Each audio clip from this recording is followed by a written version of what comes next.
Hi, everyone. Today we're on Unit 10, Lesson 4. It should be Lesson 4, Limits at Infinity. Before we begin, let's go back to kind of the last couple of days. And in our do now, wow, a lot of typos. In our do now, we're going to evaluate each limit. So to evaluate the limit as x approaches 3 of 2x plus 8, remember, we just plug in 3 for x and evaluate the function.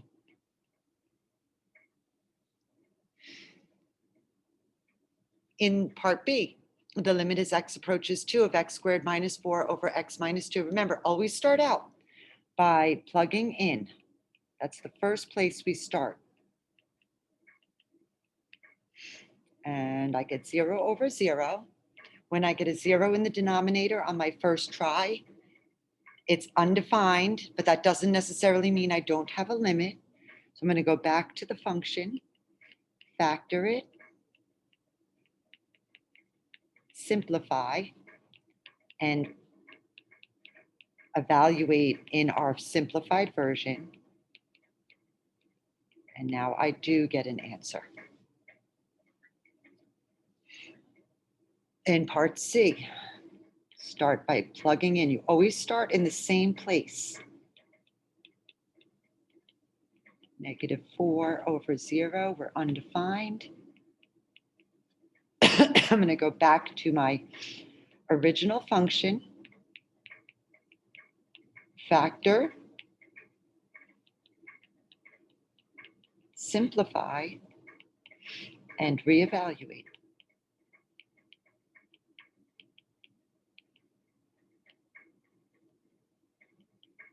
And this time, since I don't get an answer on my second try, the limit does not exist. Okay. So up until this point, we have been analyzing the limit as x approaches c of f of x, meaning as x approaches some number c, what is happening to the graph of my function. Okay. And over the past couple of days, we've been describing those different situations. Okay. If you plug in a number and you get the answer, that's your limit right away. Sometimes we won't get an answer, but that doesn't necessarily mean that we don't get a limit. And sometimes we don't get an answer and we don't get a limit. And we talked about what these things, the different things that these mean. Remember, this would be a hole in my graph. And this would be an asymptote.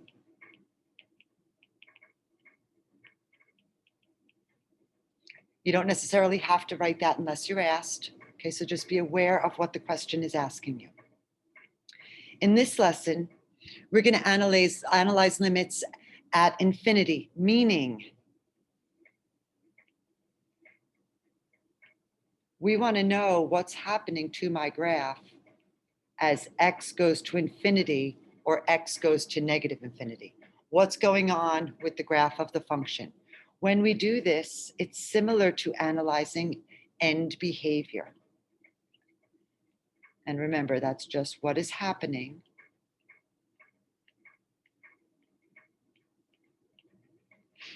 to the y values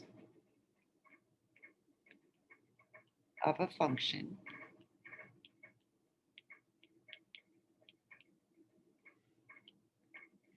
as we plug in really big or small x values. Okay, so we're talking about the end behavior. Now, in this course, we studied the end behavior of our functions already, in our polynomial function, in our rational function. So we're going to kind of combine this now with limits. So the limit as x goes to infinity of x cubed. So I just want to kind of just think about the graph. Can you picture this graph in your head? Okay, so in these examples, we're just going to think about it. What is x cubed? X cubed is our kind of snaky guy, right? If we were to plug this in our calculator, that's our x cubed function. And as x goes to infinity, what's happening to my y values? They're also going to infinity. So contrary to what we said in the beginning of the unit, okay, we can use positive or negative infinity to describe limits.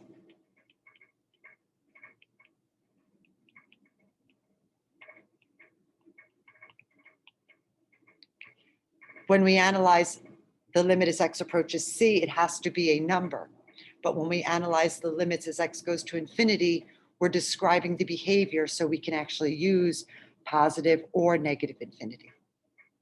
Let's just add a little question here. What if I asked the limit as x goes to negative infinity of x cubed? If you kind of visualize the picture, as x goes to negative infinity, my y values are also going to negative infinity.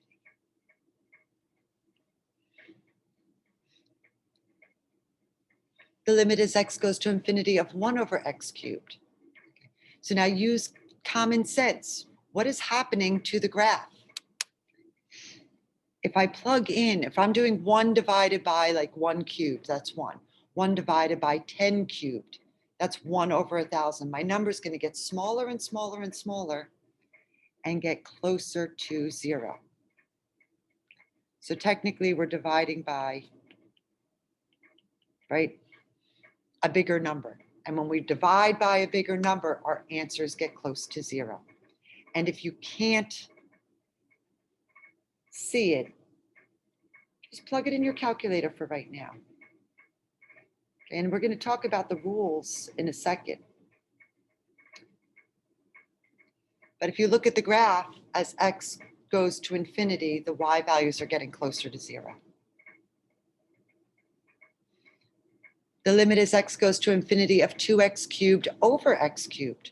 Well, no matter what number you plug in, what's happening?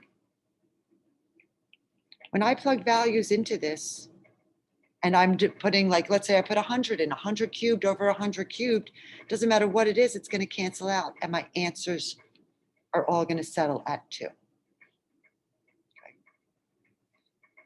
So basically, when we evaluate limits, as x goes to infinity or negative infinity, we want to think about the function we're dealing with. If your function is a polynomial function, we're going to use the end behavior rules for polynomials, meaning doesn't matter how many terms the function has, you always take the term with the highest degree and the lead coefficient.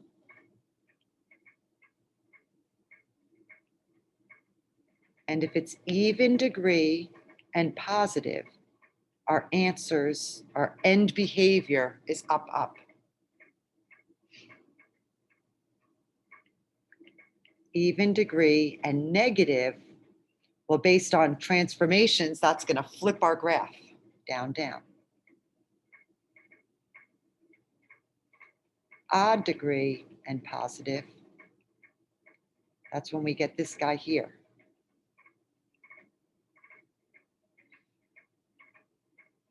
Odd degree and negative,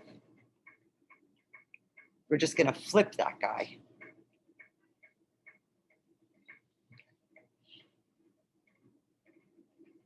And if that doesn't work, just use common sense. You're going to think about what's happening in the graph. And I will explain that in just a moment. For rational functions, we're going to use the same rules that we did for horizontal asymptotes. So when I have a rational function, I want to compare the terms with the highest power.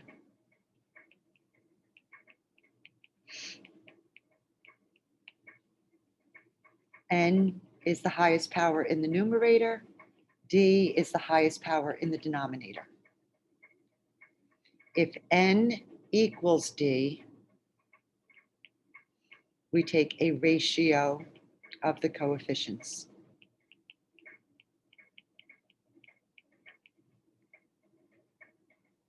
Example 3.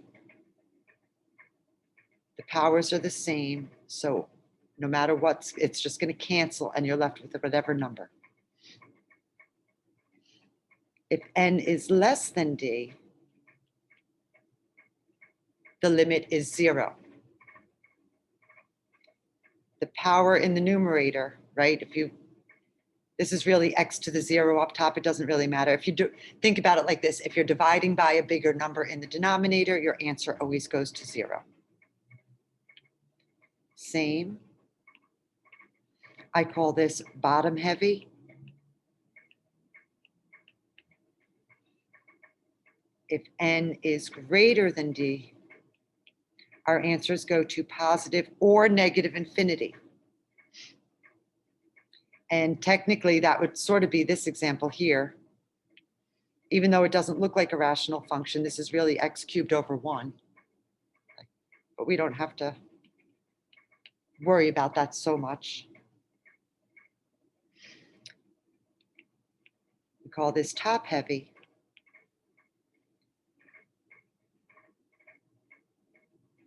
For these, we're going to do some thinking. These are examples of a slant asymptote. And we're going to think about what happens if I plug in a really big positive or a really small negative. Okay, so just at this point, we're going to do some thinking. So now let's work through the examples because you're going to see how easy this is to do. The limit as x goes to infinity of x to the 6 minus blah, blah. It does not matter what the rest of the terms are. You only care about the term with the highest power. X to the 6th. Since it's a polynomial function, this is the only term that matters. Even power, positive lead coefficient, right? It's positive 1 out front. Even in positive, my graph is up. So as I plug in as numbers as x goes to infinity, or even if you think about it this way, if you raise a positive number to an even power, your graph is going to positive infinity. In example 2. Again, look at your function, it's a polynomial. So you only care about the highest power. Take that term out and now analyze it. It's a cubic, so it's an odd power and negative. As x goes to infinity, sorry, negative infinity, odd power negative, my answers are going to positive infinity. Here's the thing. If you don't want to memorize the rules, here's where I say do some thinking. I'm evaluating negative infinity, so I want to know what's happening when I plug in some type of negative number. Negative cubed is negative, negative times a negative is positive. My answers are going to positive infinity. That's how easy this is. The limit as x goes to infinity of x squared plus 2 over x cubed minus 1. The term with the highest power in the numerator, the term with the highest power in the denominator. Take those out and analyze. My bottom power is higher. This is bottom heavy. Answers go to 0. I'm dividing by a bigger number, so my answers are getting smaller. Highest power in the numerator, highest power in the denominator.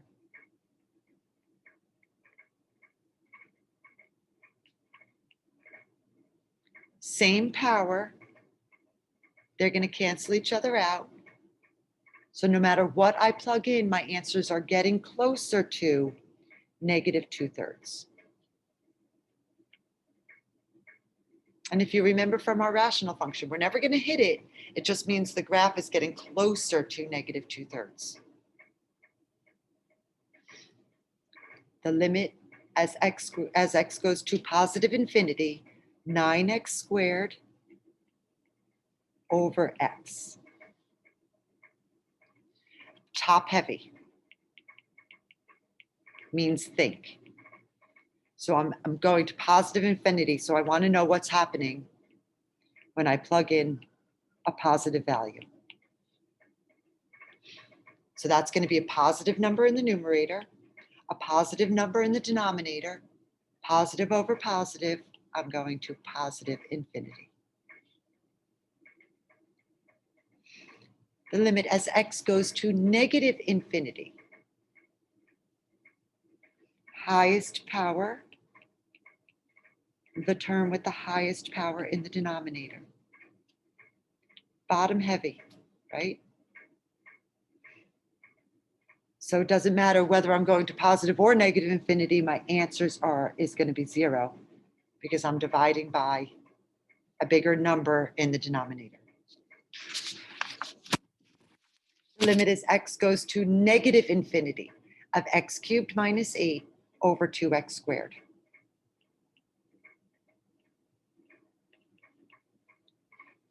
Top heavy, so I have to think.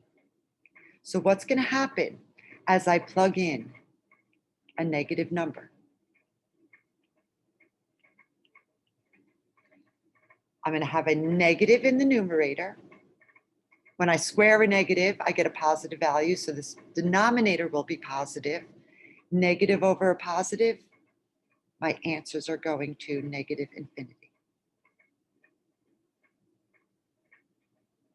In example 8, the term with the highest power in the numerator, the term with the highest power in the denominator.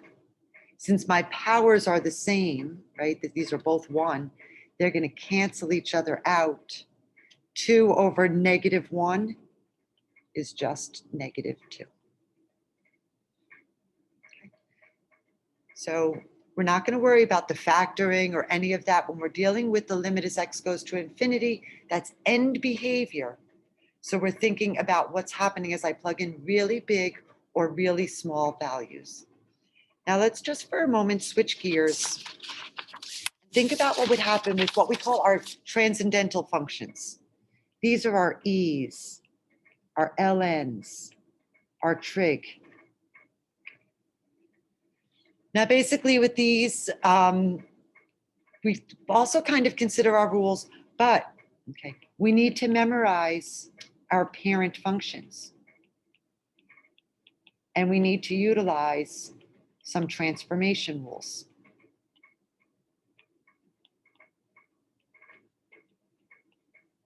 So for instance, the limit as x goes to infinity of e to the x, any exponential function you guys should all have memorized just kind of goes, right? Our exponentials are these. So as x goes to infinity, the graph of the function is going to infinity. Well, e to the negative x, what are we doing? We're flipping that graph. We're flipping it over the y-axis. You don't have to draw it, but you should be able to visualize it. And in this case, as x goes to infinity, our y values are going to 0. Approaching 0, they're never going to reach it. The limit as x goes to infinity of cosine x. Well, our cosine function just goes like this, right? In either direction, on and on and on and on. It doesn't ever settle at a number. It doesn't ever go to infinity or negative infinity. So this limit does not exist. Little weird, you really don't get that type of question. Here's something that may show up in your calc course. We're going to talk about it. It's not going to be a part of this test, but just think what's happening. Limit as x goes to infinity of e to the x. Well, if we think about what's happening in the numerator, our y values are going to positive infinity. If we think about what's happening in the denominator, our y values are going to 0. Remember, they're approaching 0. So this doesn't mean we're undefined. It just means I have a bigger number and I'm dividing by a smaller number. So the top is growing at a faster rate.